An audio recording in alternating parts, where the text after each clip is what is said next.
नांदेड़ से लड़ रहे हैं, इस तरह से पोस्ट घूम रहे हैं, क्या सच है? देखिए, अगर पोस्ट घूम रही है तो पर्सन भी कुछ होगा उसके अंदर सच्चाई उसमें।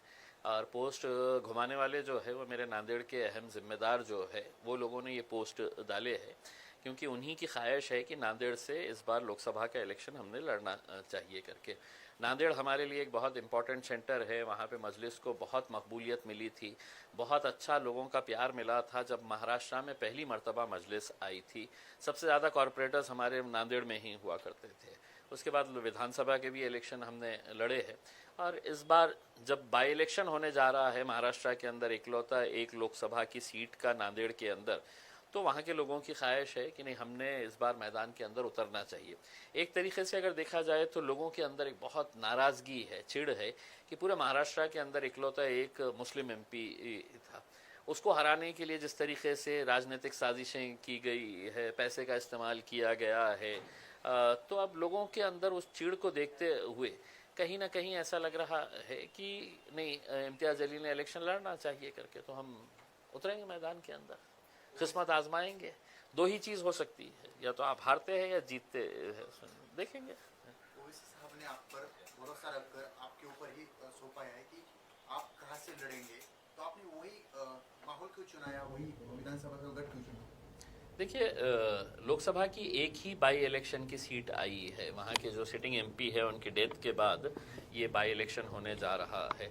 अगर कोई और उससे बेहतर अगर होती कॉन्स्टिट्यूएंसी तो वहाँ पर विचार करे होते, लेकिन चूंकि इकलौती एक सीट है, और जैसा मैंने आपको बताया है कि मजलिस का और नांदेड़ का एक बहुत पुराना रिश्ता रहा है, हमारा बहुत अच्छा ऑर्गेनाइजेशन सेटअप है वहाँ पर, तो हमने नांदेड़ के अंदर जाने का फैसला किए है।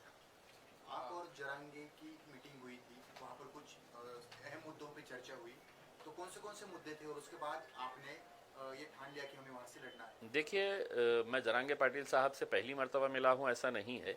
जब उन्होंने अपना आंदोलन शुरू किया था उस वक्त भी मैं उनके गांव गया था। यहाँ पे जब वो एडमिट थे तो 2 मरतबा मैं हॉस्पिटल जाके उनसे मुलाकात की थी। और इस बार यकीनन जब इलेक्शन के करीब अगर राजनीतिक पार्टी के लोग अगर एक दूसरे से मिलते हैं तो कोई मौसम के बारे में चर्चा नहीं करते हैं। नेचुरल है कि पॉलिटिकल उसके ऊपर ही चर्चा, और जो सोशल माहौल जो चल रहा है महाराष्ट्र के अंदर, इसी के बारे में चर्चा हुई होगी उसमें, और हमने करे है।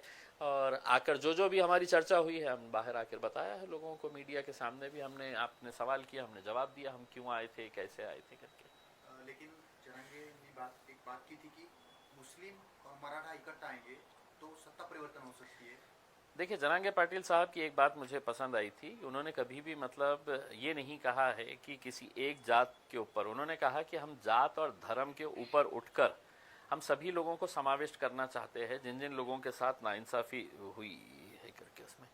और एक अच्छी बात यह है कि जैसा मैं जरांगे पाटिल साहब के बारे में यही कहूँगा कि देखिए, एक समाज किसी एक मामूली सा आदमी, एक सादा सा आदमी गांव का, उसके पीछे अगर जा रहा है तो कहीं ना कहीं उसकी जो प्रामाणिकता है अपने समाज के प्रति, इस वजह से पूरा समाज एक आवाज़ के ऊपर उठ के उसके पीछे जा रहा है।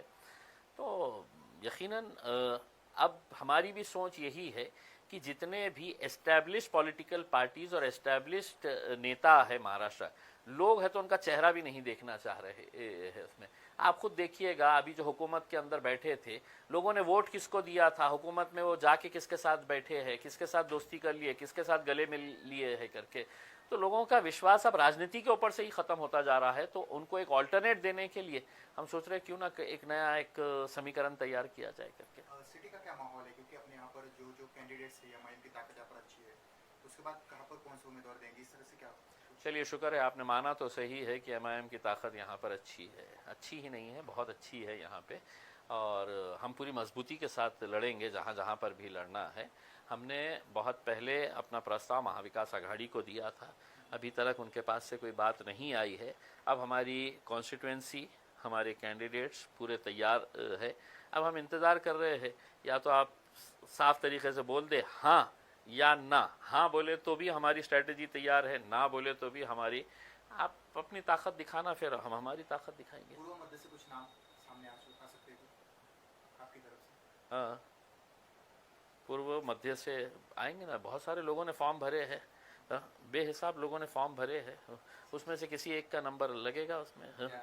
या आप दोनों जगह से लड़ेंगे? हो सकता है, मैं तो क्लियर कहा हूँ ना। अगर मेरे कायद बैरिस्टर असदुद्दीन अवैसी साहब ने कहा कि नहीं सिर्फ लोकसभा लड़ो तो लोकसभा लड़ेंगे, उन्होंने कहा नहीं विधानसभा ही लड़ो तो विधानसभा लड़ेंगे, उन्होंने कहा कि दोनों जगह लड़ो तो दोनों जगह लड़ेंगे, और उन्होंने कहा कि नहीं दोनों जगह मत लड़ो, तुम लड़ो ही मत, तो नहीं लड़ेंगे।